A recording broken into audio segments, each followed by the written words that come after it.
Barini za mchana. Nione wale ambao wana maswali niwape namba. Hili walio na maswali ya nyongeza hao tutakutana bungeni. Maana kuna watu ukishasema nina swali la nyongeza hapo, ambia tukutane bungeni. Ndio maana toa namba. Kwa hiyo ili watu waulize maswali ya msingi, na maswali yote ni ya maana, ni ya muhimu, isipokuwa tu yale ambayo hayakuulizwa. Maana kama mtu hakuuliza, maana yake hakuona ni la muhimu sana wakati huu. Lakini yote yanayoulizwa hayo ni swali la muhimu, na Mungu atatujalia. Asante mchungaji. Sikujua kama maswali haya yana maada maalum, lakini hili ni swali ambalo nimekuwa nikijiuliza siku zote, kwamba nilitaka kujua Adam na Hawa ndio kweli binadamu wa kwanza duniani? Na kama ndivyo, wakati watoto wa Adam mmoja amemuua mwenzake, mmoja yule aliyemuua mwenzake aliwekewa alama ili akienda huko ajulikane kwa mataifa wasije wakamuua. Sasa hayo mataifa ni akina nani, wakati Adam na Hawa walikuwa nyumbani na wanamjua huyu ni mtoto wetu? Asante. Biblia inasema kweli katika Mwanzo sura ya kwanza mstari wa 26 na 27. Mwanzo sura ya 5 mstari wa kwanza na wa pili na wa tatu. Rudi Mwanzo 1, soma mstari wa pili na wa tatu.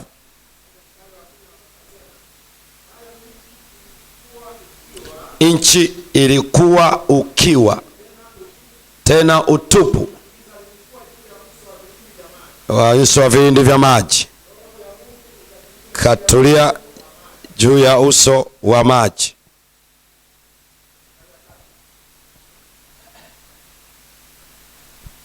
Mafungu hayo yanaeleza hakuna nchi nyingine inayoelezea juu ya uumbaji. Mafungu hayo yanaeleza hakuna mtu mwingine aliyeumbwa kando na Adamu. Mwanaume na aliwaita jina lao Adam. Awe mwanaume awe mwanamke. Ndio. Hoja Kaini alienda akaoa. Ndipo swali lako, kulikuwa kuna watu wengine?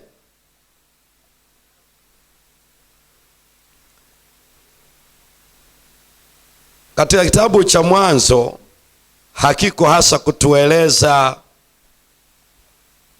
family tree, uzao wa Adamu jina kwa jina mpaka.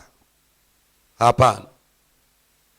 Ila kama ilivyo Biblia yote ina agenda ya kutueleza sisi ni nani, tulikujaje duniani, na tulikuwaje wakati ule, na nini kilitokea tukawa hivi tulivyo. Ndio agenda iko pale, alafu na mpango wa Mungu wa kuturudisha jinsi alivyokusudia hapo awali. Kwa hiyo sasa hata ukiona ule uzao wa Adamu kwenye uzao wa Adamu kwenye sura ya 5 haiwataji wengine, inaishia tu kusema akazaa wana na binti, maisha yake akawa hivi, akafa. Kwa hiyo unaona anaenda anakuunganisha na Rutu, Garika. Akitoka hapo anakuja uzao wa Shemu, anatembea na wewe Ibrahimu, anaenda. Lakini anakueleza tu alipofikisha miaka hii alizaa wana na binti akafa.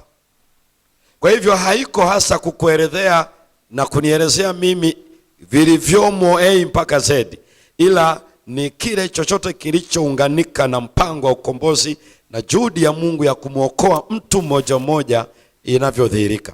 Na hii Kaini na Seti baadaye, maana baada ya Habili alizaliwa Seti, na sasa ndio unaona uzao wa Seti. Alafu wale wengine hawataji, ni kwa sababu tu ya mnyororo huu wa kuja kwa mkombozi ulivyokuja. Lakini wale wengine hawakutajwa si kwa sababu sio wa maana, ila anataka tueleze mpango wa wokovu. Ninaweka uadui kati yako kupitia uzao wa mwanamke, jinsi atakakopitia, ndio tu lengo. Lakini hapakuwepo na mwanadamu yeyote kando na Adamu na Hawa na watoto wake na wajukuu na kila kitu. Na kwenye kuoa, unapoenda nani pale anaoa, alioa dada yake. Mpango mzima wa kuoa na kuweka mipaka ya kuoana ni baada ya wanadamu kuwa wengi, ndio Mungu akaweka mpaka, hasa kipindi cha Israeli, usimkaribie ndugu yako wa karibu. Lakini kabla ya pale hakuna uasi wowote, hapakuwepo na neno la Bwana lililokuwa linazuia. Utaziona imeelezea huko alikoenda kuoa na mgawanyo ulivyokuwa. Mwisho uzao wake wakawa hivyo hivyo wagumu wa mioyo, na wakaja kufahamika baadaye wana wa wanadamu. Alafu waliokuwa wacha Mungu upande wa Seti wakafahamika wana wa Mungu, ambayo pia watu wengine wanafikiri anataja wana wa Mungu kwa maana ya gender. Wana wa Mungu inatumika kwa maana ya wawe wa kike ama wa kiume katika uelewa wa wakati ule.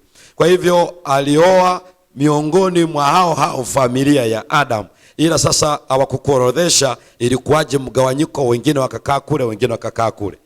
Ndio hiyo tu tofauti, lakini ni yule mmoja. Asante. Namba 2. Asante kwa ufafanuzi mzuri mchungaji, barikiwe. Lakini kabla sijauliza swali, naomba unisaidie kama uelewa wangu uko sahihi kwa yale uliotufafanulia jana. Unisaidie kwanza ili nipate ujasiri wa kuuliza. Kwamba jana ulieleza kuhusu heshima ya mwanamke wakati anatoa huduma katika kusali na kuhutubu kwa mujibu wa maandiko. Ulisema wakati ule walikuwa wanamaanisha heshima kwa mujibu wa tamaduni zao, kufunika kichwa, na anayeaibika kama hayo hayatafuatwa ni kichwa chake ambaye ni mumewe. Nimekuelewa sahihi jana? Lakini pia ulisema kwa kwetu hapa matumizi ya hicho lazima yazingatie tamaduni zetu. Ni nini kitakuwa aibu kwa kichwa cha mwanamke anayetoa huduma? Sasa nikawa najiuliza, katika huduma kanisani kwetu wanawake tumeruhusiwa, na tunamshukuru Mungu kwamba tunashirikishwa katika hilo. Na nikawa najiuliza, kuna mabinti wanashiriki hawana vichwa, lakini pia kuna wa single parents wanashiriki, wanamtumikia Mungu katika kuhudumu na kusali. Sasa nikawa najiuliza heshima yao kasa kama hawa wanaweza kwenda vyovyote, maana kinachoaibika ni kichwa na hawana kichwa kwa maana ya mume. Kwa hiyo maswali yalinijia hivyo. Okay, hayo unauliza kwa kanisa la Korinto ama kwetu sisi? Kwetu sisi, maana natafuta kuelewa sasa matumizi katika mazingira yetu. Asante. Nilishiriki ukweli huo katika maeneo haya. Moja, hoja aliyoanza nayo alikuwa anazungumzia habari ya utaratibu katika familia na namna ambavyo Mungu alivyoiweka, na kwa Wakristo wakiishi hivyo wanampendeza Mungu. Lakini wakati huo anaanza na hiyo hoja ili kurekebisha shida iliyokuwepo kwa wanawake Korinto, ambao wao walifikiri kuwa na Yesu haina maana ya ile iliyokuwa inafahamika kwa jamii yao, kwamba huyu mwanamke aliyeolewa ana heshima na ana adabu. Wao wakafikiri ukiwa na Yesu adabu haipimwi kwa kitambaa. Ndio tafsiri yao ilivyokuwa, na Paulo anawaeleza madhara yake. Wakati anazungumza nao hao, ni vizuri ujue pia ya kwamba anarekebisha nidhamu kwenye familia, wakati huo huo akiwaeleza maana ya Injili kwa ulimwengu, kwa hao wanaodai wameokolewa. Sasa swali lako ni kwamba wale ambao ni mabinti hawajaolewa na wale ambao ni wajane, anachoeleza ajenda nzito ni hii: mwenendo wa Mkristo kwa ulimwengu anaoishi ukoje, bila kujali ni binti au nani. Binti kwa kawaida hakuwa anafunika kichwa katika tamaduni zao, hakuwa na jukumu hilo wakati ule, hakuwa nalo. Aliyekuwa ameolewa, adabu yake na heshima na kicho ndiyo hiyo inayotajwa. Lakini binti sio tu hiyo, kulikuwa na mengine mengi ambayo hawakuwa nayo, na mwenendo wao na namna ya heshima zilikuwepo, lakini hazikuhusisha kichwa kuweka kitambaa. Kwa hiyo ndio maana issue ya hapo Paulo anayozungumzia ni mwenendo wao walio kwenye ndoa na tafsiri ya jamii husika kuhusiana na heshima na kicho, akiunganisha na neno la Mungu kama alivyoanzia mstari wa 3. Nataka watu wajue kichwa cha huyu ni huyu, kichwa cha huyu ni huyu. Kwa hiyo yanayofuata anayafafanua katika theolojia ya neno la Bwana, ndicho anachokieleza. Kwa hiyo wasichana, wajane, namna yao ya heshima zilikuwepo, na heshima haikuwa tu kilemba, ila kundi maalum ambalo lilifahamika kama wenye heshima na mstaha mbele ya jamii walioolewa. Kulikuwa kuna hiyo cha ziada, ndicho hicho kinachozungumzwa hapo. Kwa hivyo kwetu sisi leo, wanafanyaje wa kike na wa kiume mpaka walioolewa? Kuna hiyo kanuni ambayo tulieleza. Kanuni ni hiyo, heshima na staha. Namna ya kuiapply, namna ya kuitumia ndio hiyo katika uelewa wa jamii husika. Nikatoa mfano, mimi nikivaa sketi hapa, alafu nikasema siko uchi, na kweli sitakuwa uchi, lakini italeta shida kwa Watanzania kwamba ana shida gani kichwani. Lakini ukiniangalia, siku kwamba niko uchi, nimevaa gauni langu ama sketi yangu. Sasa wananishangaa nini wakati siko uchi, na lengo la kuvaa ni kustiri mwili katika hali ya hewa inaweza kuathiri baridi au joto kali, ama kwa ajili ya ule aibu katika kufunika mwili.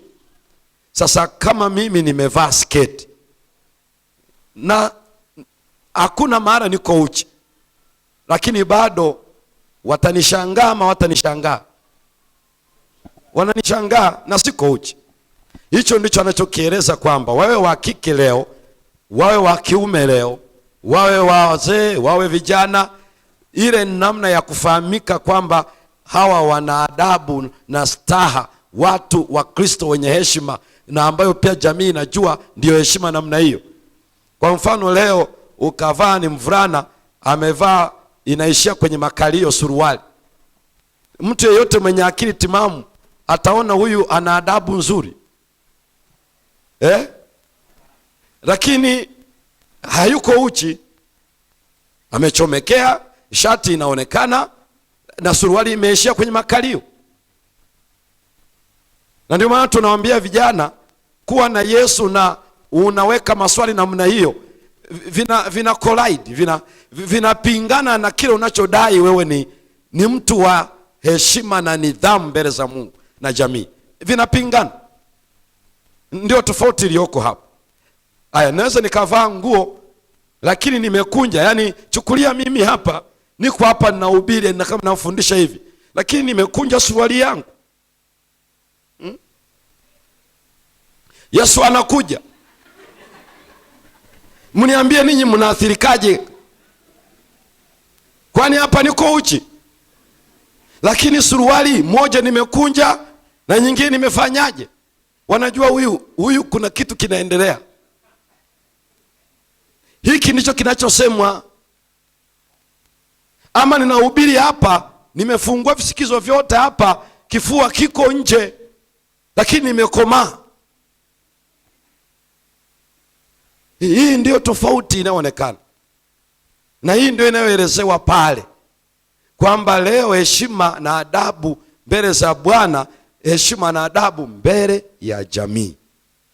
Wewe nikivaa kama ni gauni lakini limepigwa x-ray, yani unaona mpaka makao makuu ya Tanzania, Dodoma, uhitaji kuuliza Tanga ama Mbeya, lakini ninatembea tu.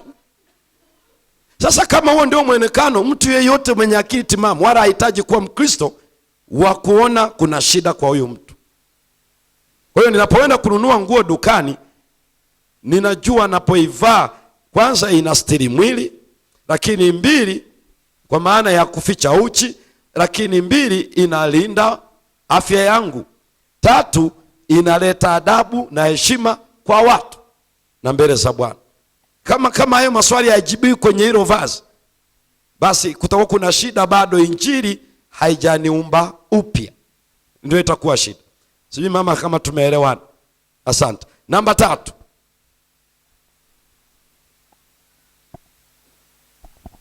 Asante. Swali langu kutokana na somo la leo kuhusu kwamba kanisa hili sio Laodikia. Sio Laodikia, ili ni kanisa la waliosalia. Waliosalia. Naam. Na mimi kwa miaka mingi na pia tumefundishwa kanisa hili ni Laodikia. Sasa nikawa nauliza kwamba na wewe umesema kwamba sio Laodikia, na ni kwa mara ya kwanza nasikia kutoka kwako. Na mimi ninasema hivyo ama nilisoma? Sio mimi nimesoma kila ambacho Mungu ameeleza juu ya kanisa lake, na nilichokifanya nikawa nasaidia uelewa wa kilichoandikwa hapo. Na ni kweli kwamba ulifundishwa siku nyingi. Sasa karibu sasa. Swali langu nataka kujua kwamba kuhusu kipindi hicho cha Laodikia kilikuwa kipindi gani sasa? Okay. Kama sio sasa hivi. Kama sio sasa hivi. Asante. Wale walionunua vile vitabu, bahati nzuri hiyo utaikuta kwenye vitabu kile kilichoandikwa unabii wa kitabu hiki. Nimeeleza kanisa la Kristo kabla ya zama za giza, wakati wa zama za giza na baada ya zama za giza. Yale makanisa 7 ya kitabu kile cha Ufunuo yale. Ndio yanayotaja kuanzia Efeso, kuanzia wakati wa mitume mpaka mwaka 300 na kitu, inatoka hapo inaingia jingine, na nimeeleza kila kitu hapo. Laodikia inaanzia kuanzia 1800 na ngapi? 44 mpaka kuja kwa Yesu mara ya pili. Yaani kuanzia 1844 mpaka hapa tulipo, mpaka kuja kwa Yesu ni kipindi cha Laodikia.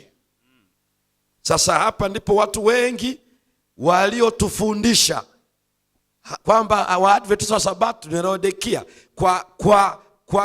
kwa kanisa la kipindi hicho. Sikiliza vizuri. Wakati ninazungumzia wakati wa zama za giza, mafundisho yaligoshiwa, ikasonga. Ndio maana unaona ile Ufunuo sura ya 6 mihuri inapofunguliwa, wa kwanza farasi mweupe, wa pili farasi mwekundu, wa tatu farasi mweusi, wa 4 farasi wa kijivu. Zile rangi zina maana nzito sana. Kanisa lilianza kama safi. Analeta picha ya farasi kwa maana ya vita. Farasi ni nembo ya vita. Kwa hiyo kanisa vitani, kipindi cha mitume, yani kipindi cha Efeso na lililofuata, lilitoka lishinde na kushinda. Lakini anatueleza wakati wa Efeso, wakati huo nasonga mbele, upendo wa kwanza ukafanyaje? Sasa ilivyoenda ikaingia farasi mwekundu, maana yake mateso. Rangi nyekundu ina maana mbili tu. Ina maana hukumu inapotumika upande wa Mungu. Inapotumika upande wa nguvu za dunia inazungumzia juu ya mateso. Kwa hiyo ni mwekundu anakwenda kutesa. Kanisa likaingia kwenye mateso, lakini wakati huo sio mateso ya kanisa. Ni mateso ya Kaisari. Ikitoka hapo inaingia kanisa rangi nyeusi. Hapo ndipo unaingia wakati wa dark ages, zama za giza. Wakati kanisa sasa lilipoingia kwenye kikombe cha mvinyo cha ghadhabu ya uasherati wake. Wakati kanisa lilipochukua hatamu, kanisa la Rumi, giza likaingia. Baadaye anakupatia farasi wa kijivu. Leo kijivu ndio inatamka kijivu tu, sio kijivu. Neno la Kiunani linamaanisha ile rangi iliyopauka ya ngozi ya mtu aliyekufa. Haujawahi ona mtu yeyote aliyekufa anayependeza. Pale skin color ni rangi ya kifo. Kulingana na hali iliyokuwa inatokea kipindi kile, kanisa likawa kama limekufa kabisa. Huo ni muhuri wa 4. Akafungua wa 5, akaona roho ziko chini ya madhabahu zimeuawa. Akafungua muhuri wa 6, mbingu zikakunjwa kama ukurasa.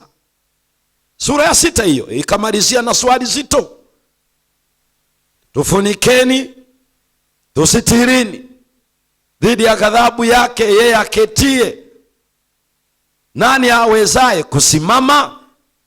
Ndipo sura ya 7 inakuja kama inakuwekea break. Sura ya 7 ipo kwa kusudi moja kubwa, kujibu lile swali lililomalizia sura ya 6. Watakaoweza kusimama ni wakina nani? Ndipo unaona malaika mwenye muhuri, ili waweze kusimama katika kipindi kile. Na inapoisha sura ya 7 inaingia ya 8, muhuri wa 7. Sasa hiki kinachoweza kusema hapa ni kwamba kwa kuwa kipindi hiki chote cha kanisa, nenda ingia upande wa Simina, Pergamo kinaitwa kiti cha enzi cha joka, sogea na usogea mpaka uingie Philadelphia, upendano wa ndugu, kwa sababu phileo manake ni love. Halafu lakini upendo wa kindugu, sio agapeo. Phileo ndio maana hii Kigiriki wanachosoma sio hicho kilichoandikwa kwenye Biblia ambacho leo wanazungumza wa Greek. Ile inaitwa Koine Greek iliyotumika kuandika hapa, sio classic Greek na wala sio modern Greek wanaozungumza, ni Koine Greek. Ndani ya kipindi hicho kanisa linainuka kwenye upande wa matengenezo, kama nilivyokupitisha kuanzia kwenye miaka 1400 na kitu mpaka 1400 na kitu mpaka 1800 na kitu. Kanisa linainuka wakati ule. Sasa wakati linainuka, linakwea juu, wakati huo tunaingia kwenye Laodikia. Na nimejadili sana kwenye mambo ya Laodikia mpaka atumie si moto sio baridi, kuna nini? Sasa hicho ni kipindi kinachotaja kanisa la Kikristo cha awamu mbalimbali, kuanzia mitume mpaka kuja kwa Yesu mara ya ngapi? Ndizo hizo 7 kwa maana ya ukamilifu. Yaani kanisa linapitia nyakati hizo kiimani, kimafundisho, katika mateso, katika ustawi na usafi wa kiroho, anakueleza yote. Na ukitaka kuelewa lazima usome hapo makanisa 7, uje mihuri 7, uje baragumu 7. Unapoziweka ndipo utaona zinavyoshabihiana. Ufunuo na Danieli imeandikwa kwa namna ya ajabu sana. Sura zinazotangulia zinaweka msingi, zinazofuata zinapanua mada iliyotangulia na kuongezea kila ambacho hakikuwepo katika sura zilizopita. Kuanzia Danieli ndivyo ilivyoandikwa na Ufunuo ndivyo iliandikwa. Sasa ndio maana anakuletea kama makanisa 7. Akija kwenye mihuri anakuletea jinsi tabia za hayo nyakati hizo ilivyokuwa inabadilika toka kanisa la Efeso mpaka Laodikia, na ilikuwa inafanyika humo ndani. Anakuja kwenye upande wa baragumu, kwenye baragumu ambayo ni onyo la Mungu wakati rehema ikiwepo, na hivyo yote iko pamoja na jaliziana.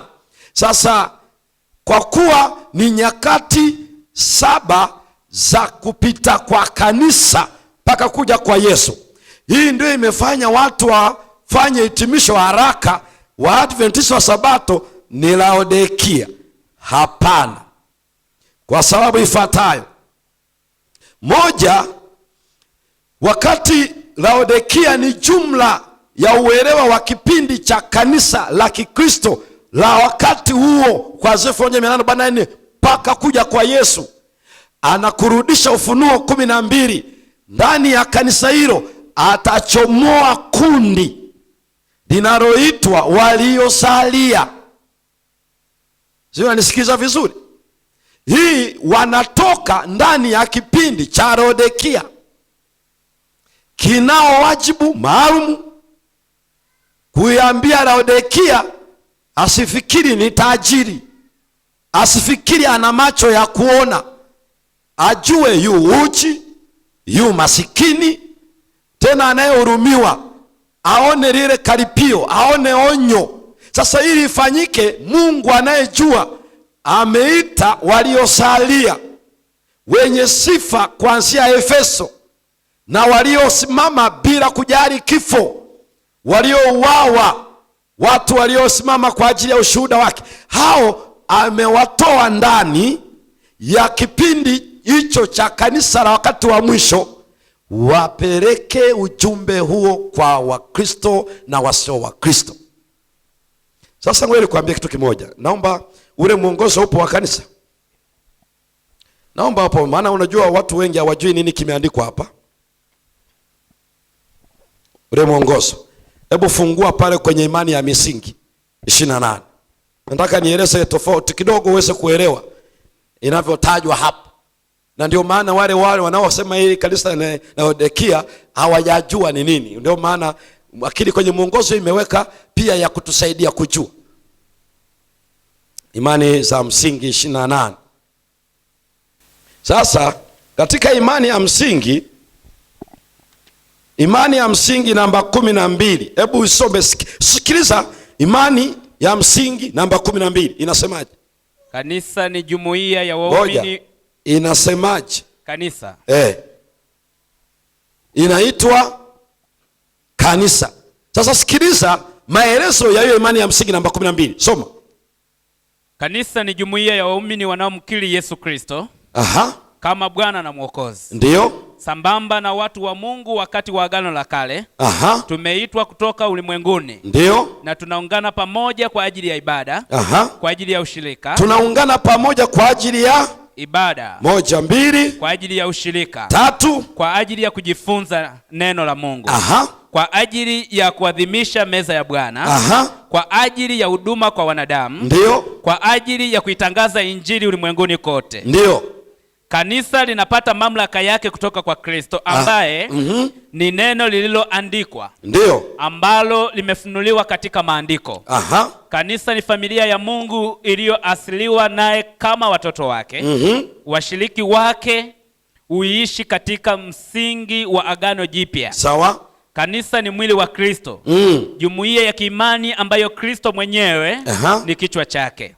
Kanisa ni bibi arusi ambaye Kristo alimfia ili amtakase na kumsafisha. Atakaporudi na ushindi, atajipatia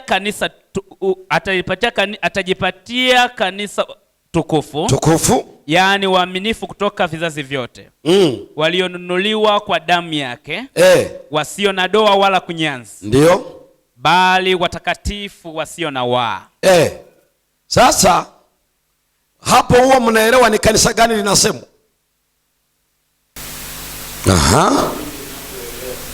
Hiyo imani ya msingi namba 12 ni kanisa la Kristo, kanisa la wote wanaomwamini nani? Kristo. Wa Katoliki, wa Pentekoste, wa Anglikana, wa Methodist, sijui nani, imradi ni mfuasi wa nani? Wa Kristo. Ni kanisa la Kristo. Ndio maana unapokuwa unajifunza na ambao sio Adventista, usiwaone sio kanisa, ni kanisa. Na ni imani ya msingi namba 10 na ngapi? 12. Ndio maana tunakula nao meza ya nini? Ya Bwana. Wakija hapa, imradi wamemwamini Bwana wakabatizwa kwa mafundisho waliofundishwa, huyo anashiriki meza ya nini? Ya Bwana. Kwenye kanisa hili. Awe ni Mkatoliki anakula kipaimara kule, atakula meza ya Bwana hapa. Ni mwenzetu. Ni Mkristo, anamwamini nani? Kristo. Hiyo ndio imani ya msingi namba 12. Sasa watu wanafikiri hapo wanasema Adventista. No. It's a universal church. Kanisa la Mungu la kiulimwengu ambalo halina jina la madhehebu, ila wana imani na Yesu Kristo. Wanajua ndiye amewaokoa, amewafia msalabani. Hiyo ndio namba 10 na ngapi? 2. Nenda namba 13. Imani ya msingi namba 13. Masalio na utume wao. Aha. Naanza kwa kusema. Aha, kichwa kinasemaje cha hiyo imani ya msingi namba 13? Masalio na utume wao. Masalio na utume wao. Na utume wao. The remnant and the mission. Sikiliza maelezo ya hiyo imani na msingi namba 13. Kanisa la ulimwengu linaundwa na wote wanaomwamini Kristo kwa dhati. Aha. Lakini katika siku za mwisho, unasikia hiyo lugha?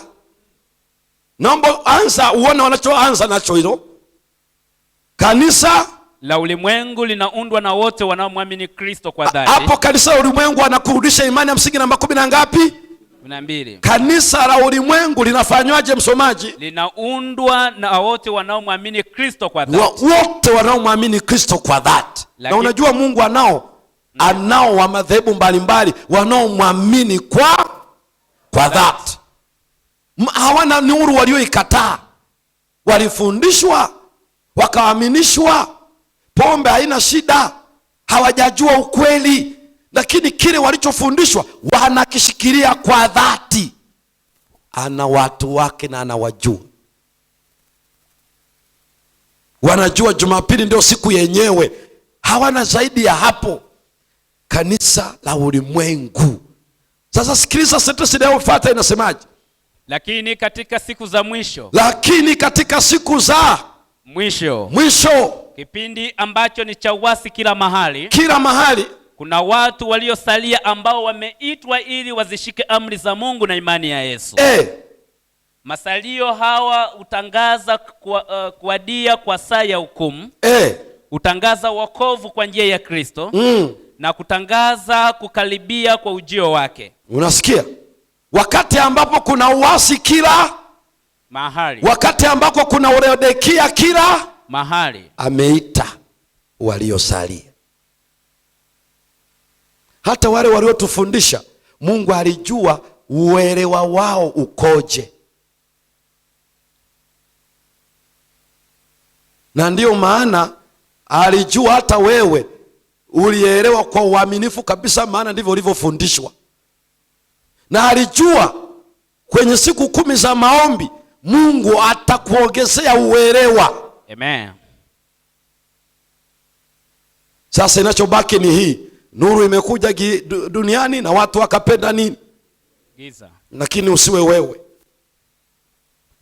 Ndio tofauti yake ya imani ya msingi namba 12 na imani ya msingi namba 13. 12 kanisa ile Waadventista Sabato linakiri sisi ni sehemu ya kanisa ulimwenguni kote bila kujali dhehebu. Namba 13 hapo ndipo tunakiri kabisa ni makundi maalum wakati wa mwisho.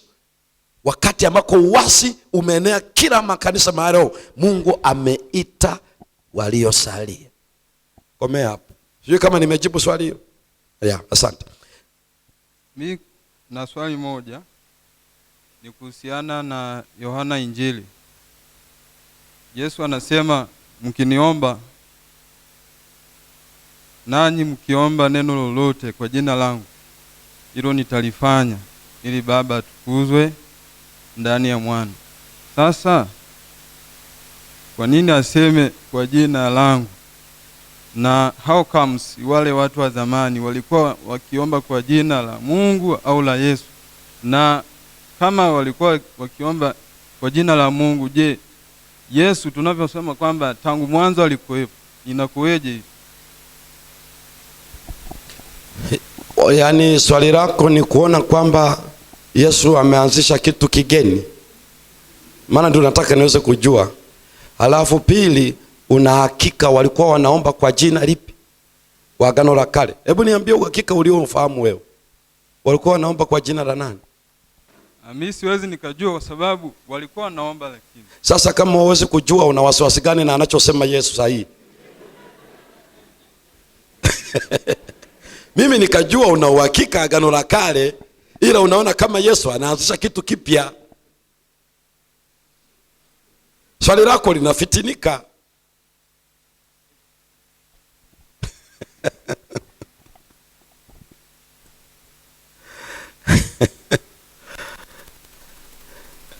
Labda tu nieleze kitu hiki. Hivi unaposoma kwenye ile Mathayo 28 na ule mstari wa 20, hebu tukariri 1, 2, 3.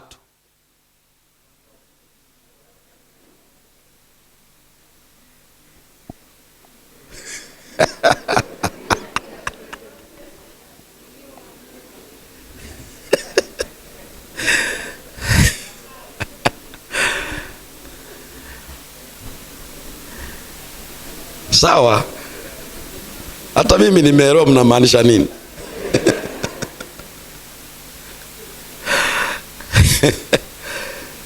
Hebu tuanzie mstari wa 18. Basi enendeni kawafanye mataifa yote kuwa wanafunzi, mkiwabatiza kwa jina la Baba na la Mwana. Sasa ngoja kidogo hapo. Hilo jina la Baba na la Mwana na Roho Mtakatifu ni jina gani? Yaani wao wakikuuliza jina la baba yako anaitwa nani? Anaitwa Baba. Utakuwa umejibu? Si utakuwa kama yule mtoto wa miaka 3, mama anaitwa nani? Anaitwa mama. Baba anaitwa nani? Anaitwa baba. Akiongezeka sana anaanza kusema baba fulani, mama fulani. Wanajua huyu wanaitana nyumbani mama fulani ya baba fulani. Kwa hiyo ndio analojua. Hata yeye akimwita mama yake anamuita jina la dada yake ama la kaka yake. Mama Rebeka, utafikiria sio mama yake. Kwa hivyo lakini ameona ndio wanaitana mpaka baadaye ndio anajua kumbe mama Rebeka ndio mama yangu pia. Kwa hiyo mwisho anaanza kukompiti, anataka watu wamuite mama yake kwa jina lake, alipe kisasi. Kwa hiyo anaposema wabatize kwa jina la Baba, kwa jina la Mwana, kwa jina la Roho Mtakatifu, hajataja jina, ametaja cheo. Hajataja jina. Kitu cha kwanza hicho. Baba sio jina, baba ni cheo, kama ilivyo na Mwana na kama ilivyo na Roho Mtakatifu. Sasa watu wasiojua wanafikiri limetajwa hapo. No. Lakini wakati Gabrieli anatumwa, alipoenda kwenye Mathayo sura ya 1, alipotokea katika ndoto kwa Yusufu, alimwambiaje?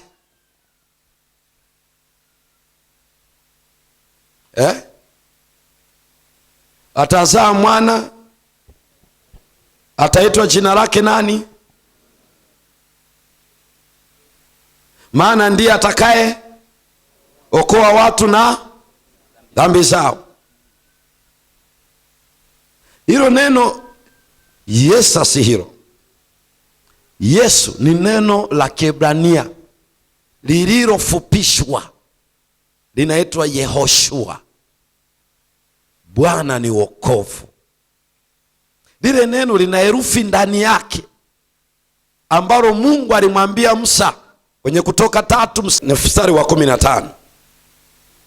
Hebu soma. Mstari wa 13 nasema 15. Na unasema tena, Mungu akamwambia Musa, waambie wana wa Israeli maneno haya. Bwana Mungu wa baba zenu, ndio Mungu wa Ibrahim, Mungu wa Isaac, Mungu wa Yakobo, amenituma kwenu. Hii ndilo jina langu hata milele, nalo ni kumbukumbu langu hata vizazi vyote. Unajua amesema Mungu wa Ibrahimu, Mungu wa nani? Wa Isaac. na Mungu wa nani? Yakobo. Alafu anasema hilo ndio jina. Sasa ngoja uone kama ndio hivyo, uone anachomaanisha hapo ni nini.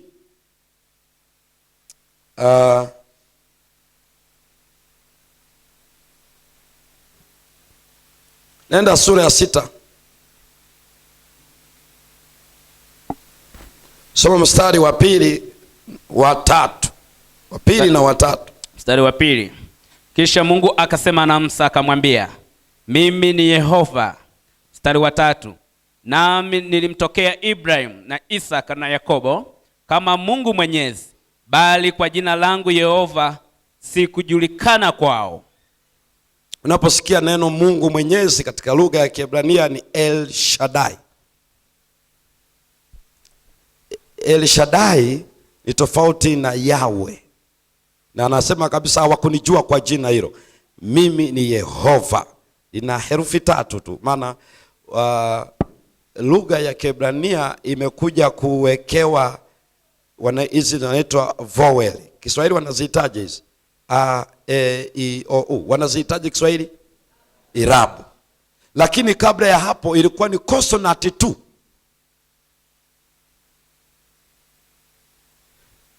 Y, H, W. Basi. Herufi 3.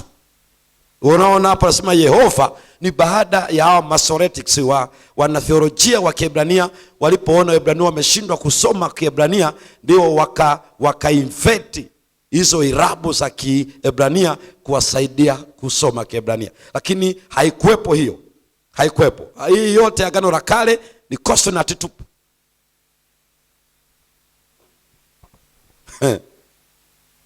Kuna lugha zingine ni ngumu. Kati ya lugha ambazo zinatia fora nao kwa ubabe ni hizo. Kwa hivyo jina lake ni Yehova. Na zile herufi utaziona Yehoshua. Anaposema ombeni kwa jina langu, anazungumzia jina la Mungu Yahweh, ambayo aliyefunuliwa. Unaposoma Yohana 1 Injili mstari wa 18, aliye kwenye kifua cha Baba ndiye aliyefunuliwa. Lile neno aliyefunuliwa ni exegomai, lenye maana ya kufanya exegesis. Yaani ili Yesu aje imefanyika uchimbuzi. Kwa hivyo unaposikia, kuna mara niwahi kusikia mtu mmoja anasema, mbona wanafunzi walibatiza kwa jina la Yesu? Hawajasema kwa jina la Baba, kwa jina la Mwana, kwa jina la Roho Mtakatifu. Na wakati Yesu alisema hivi, hakuna tofauti. Unapozungumzia jina la Yesu ni la nafsi hizo 3.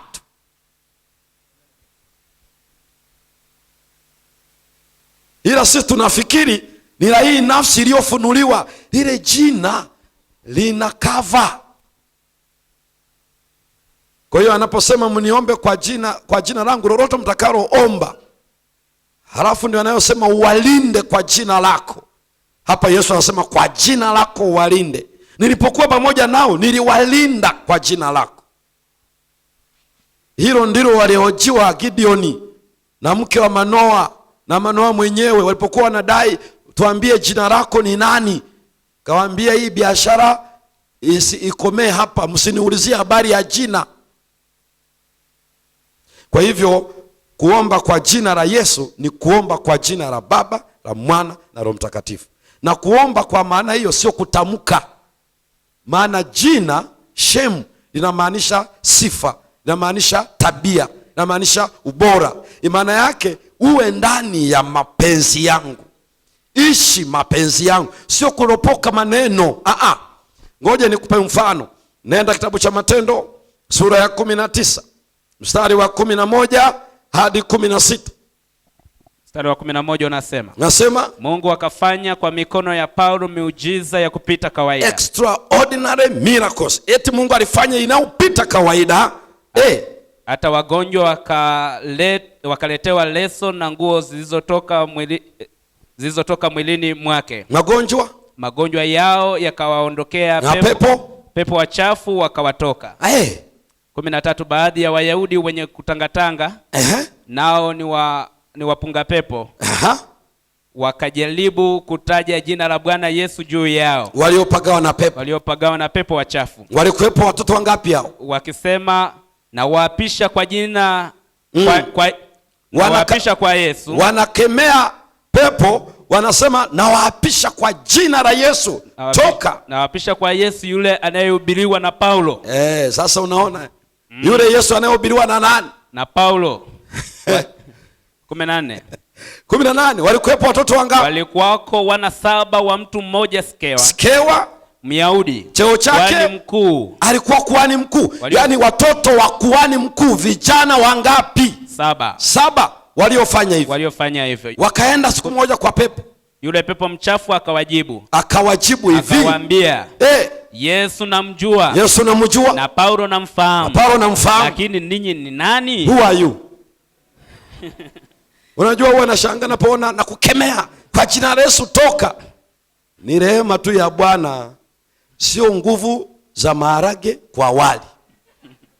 Hawa watu wanakemea, wanafikiri Paulo aliposema kwa jina la Yesu fumba kinywa, wao wanafikiri sasa ni kukopi na paste.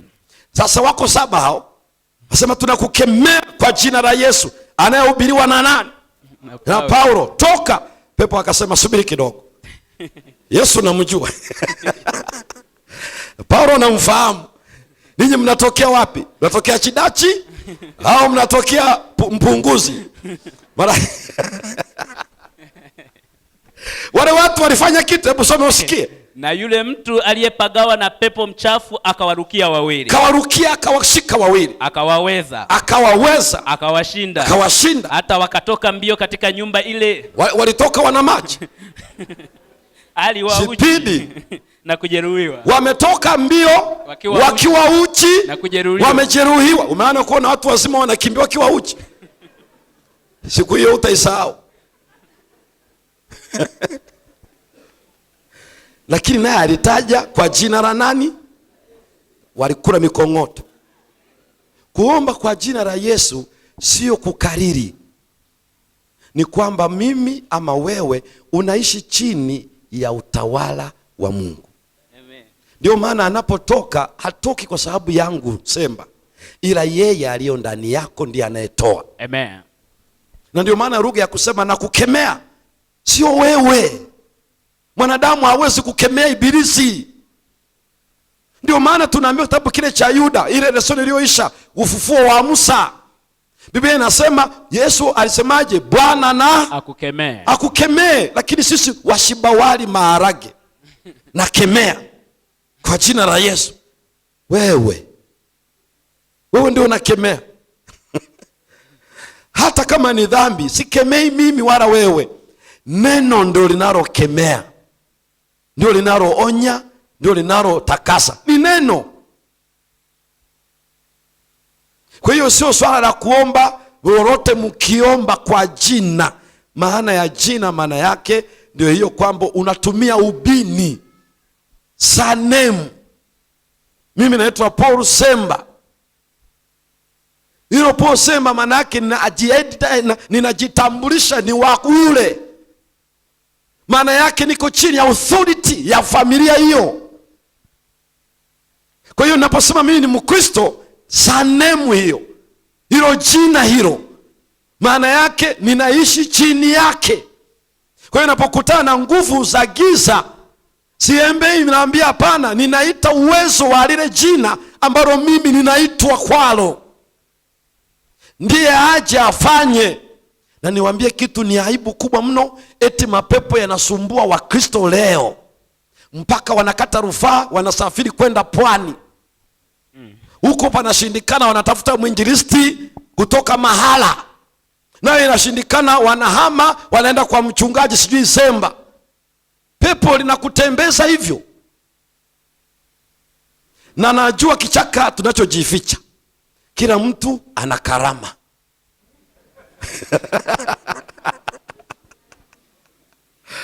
Sikilizeni watu wa Mungu, karama hizo siko kwenye grupu moja. Kuna kitabu kimoja niandike kinaitwa pasipo msalaba hakuna taji. nimeweka mpaka namna ya kugundua karama za mtu ziko kwenye makundi. Zile ni karama za ishara. Karama za ishara mojawapo ni hii ya mapepo kutoka, na Yesu ameitaja mwenyewe, ishara hizi zitaambatana nao waaminio. Na wale wanao kwa ajili ya utume watakunywa kitu cha kufisha, hakitafanyaje? Sasa usije wakasema mimi ni mtu wa Mungu, weka tu sumu Bwana ataiyeyusha. Hapana, ila kama wamekutegea sumu, wewe haujui, una hadhari zote, mwa dunia imetapakaa uovu, watashangaa kesho unaamka na sumu yake umekunywa. Mtakanyaga inge, mtatoa pepo. Hii maana yake hizi ishara hizi zitaambatana nao waaminio wawapo kazini. Lakini leo tuna Wakristo ambao kuna grupu la watoa pepo, halafu wao hiyo sio karama. Hii ni tofauti na zile karama anazotoa kwa mujibu wa Korinto ya kwanza sura ya 12 ama wa Efeso. Hii ni ile ambayo anaitoa inapohitajika katika shamba lake. Amen. Na hivyo ukiwa mwaminifu na mtendakazi wa Bwana, mimi nachokishangaa siku hizi, badala ya kumwambia Yesu aondoe, siku hizi ni ibada. Wanatengeneza kiringe, mwenye pepo yuko katikati na nyimbo juu. Unapoimba na shetani anaimba. Mnapoteza muda tu, nyinyi mkalale. Hakuna popote kwenye Biblia wanafunzi walifanya hicho. Ni sawa na kingine ameanguka pwa. Oi. Hafu sasa wataalamu wa kuombea wanaenda haraka haraka, wanamzoa kama kinyesi, wanapeleka mara fulani. Sasa wanaanza huduma. Huyo mumutoe, mumpeleke kando, rudini kwenye huduma. Amen. Msijifanye ninyi ndio mnafanya kazi hiyo. Huyo aliyemuingilia hapo akampiga huyu ibilisi ndiye atakayemtoa, na atainuka na atakuja mwenyewe. Amen. Ninyi mmeamua kuacha ibada, eti mko hapo sasa, Yesu kwetu ni rafiki. Hawa watu wanahitaji viboko kabisa.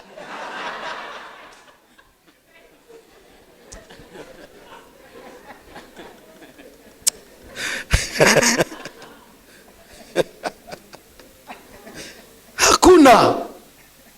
Wala sikutishe, tutamnyonga. Ni vitisho vyake tu. Alikuwa wapi kumuua siku zote hizo? Paka na Biblia juu, shusha moto, shusha. Biblia sio ilizi. Na saa nyingine huyo anahitaji tu ushauri. Ibilisi ameingia kwako kwa sababu umempatia nafasi. Mpatie Yesu nafasi na utaona shida hiyo. Msipoteze muda kwa vitu hivyo. Mungu hawezi kuruhusu watu wake wawe chini ya ufalme wa ibilisi. Mumshauri tu huyu baadaye. Yesu anafanya hivyo. Kuna vijana wenzetu vijana wa mabarosi walienda kufanya effort, na ni Tanzania hii. Wanaalika kabla hawajaanza wiki ijayo, kufika nyumbani nakuta watu wengi. Walipoambiwa tuna mkutano, mzee wa mji akasema huyo Yesu wenu anaweza kuponya. Sasa unajua hujajua nini kinaendelea, inabidi mjiulize. Walikuwa wawili, sasa tusemeje? Wakasema anaponya. Akaambia unaona hawa watu ni ndugu zangu. Unamwona yule kijana pale huyo siku ya Alhamisi usiku saa 6 atakufa. Sasa wanajiuliza wamejuaje siku na saa ya kifo cha kijana wao? Ndio akaambia kaka yake na aliugua hivyo hivyo. Muda ulipofika tukajulishwa. Mlijulishwaje? Huyo ana majini. Akatujulisha. Tukafikiri mzaa ilipofika siku hiyo na kwa tarehe hiyo na saa hiyo alikufa. Sasa hapa tulishajulishwa, tuna kama mwezi. Kwa hiyo ndugu ameshakuja kwa ajili ya matanga. Ndio maana nikawaambia Yesu wenu anaponya. Wakarudia wakasema Yesu wetu anaponya. Wakamwambia sasa mlete siku hiyo ya Alhamisi jioni. tunakaa pale kwenye nyumba fulani. Jioni wakamleta, walipoenda wakasimulia kwa wanatimu wenzao, wakalikabidhi kwa Bwana. Ndani ya siku hizo wakiendelea kualika Alhamisi, wamenena shughuli zao mpaka saa 4 usiku, saa 5. Siku hiyo walisogeza muda wao wa kujifunza neno na kutafakari mipango ya huduma hiyo ambayo wiki ijayo wanaanza. Ndipo wakaanza kuomba, na waombi sema Mungu fanye hiki na kile. Wanamshukuru Mungu kwamba aliandaa njia ya kuleta neno lake katika eneo lile. Amen. Ilipofika nusu saa kabla ya saa 6, wakasikia sauti, atakufa huyu saa 6. Ni mabalozi. Hawakustuka. Wao na ratiba zao walizokuwa wamepeana, huyu anaombea nini, huyu anaombea nini, huyu anaombea nini. Kabaki dakika 15, wakasema zimebaki dakika 15. Ilipobaki dakika 3, sauti ikasikika, ongeza majeshi, vita ni kali. Wala hawana lolote, wanaendelea kwa ratiba walikuwa wamepeana. Na yule mtu mwenyewe yuko hapo kando, hajielewi, ni udenda tu, hajui jua linachomozaga wapi na linazama wapi. Yaani akili haziko timamu. Ilipofika kabla dakika 3, yakasema tumeshakuja ila tumeshindwa kuingia, kuna moto mkali. Waliosema moto mkali ni wenyewe wao huko juu, sio wanaoomba leta moto mkali.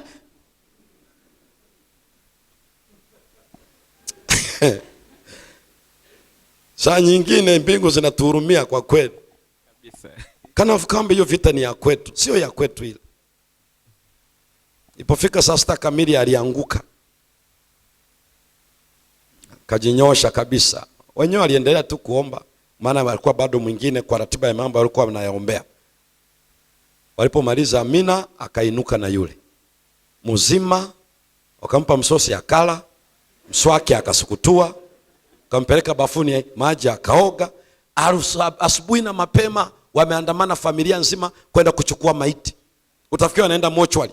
Walipofika wanaamsha, wanakuta kijana wao ni mzima, alishapendeza. Swali la kwao walilouliza la kwanza ni hili, mnabatiza lini? Ni vijana. Hiyo sio swala la uchungaji wala sio la wazee wa kanisa, ni swala la watu waliojiweka chini ya Mungu. Amen. Wewe mimi napopigiwa simu, pastor, kuna mapepo hapa, niwaambieni ukweli, mnaaibisha jina mnalolitumia. Maana yake maisha yetu yana giza. Kwa nini ibilisi aweke system zote kwa mtu? Mumshauri huyu kama ni mtu mzima. Sitoki, ana vitu vyetu. Ana vitu vyetu, mlivyomletea si ndivyo mtavichukua hivyo hivyo mpaka tuwakusanyie sisi. Na wewe unaanza mazungumzo, mlimpa nini? Kitenge kingine.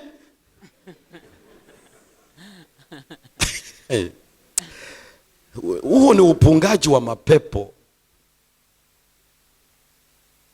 Eti atupatie vitu vyetu. Hivi kweli ibilisi hajui namna kuvichukua? Mpaka anaomba ruhusa yenu kuvichukua mumletee. Nilikuwa naenda huko kote kwa sababu ya tukiomba kwa jina la Yesu maana yake ni nini. Na hata wanaosoma mwongozo, wanaosoma kesha la asubuhi, ameelezea hivi karibuni, na ni juma hili nini maana ya kuomba kwa jina la nani? La Yesu. Sio kusema tu Yesu ni nakuamini, ni ile kuishi maisha ya uaminifu na utiifu kwa mapenzi yake. Hiyo ndio inayoleta tofauti. Sio kama nimejibu swali lako?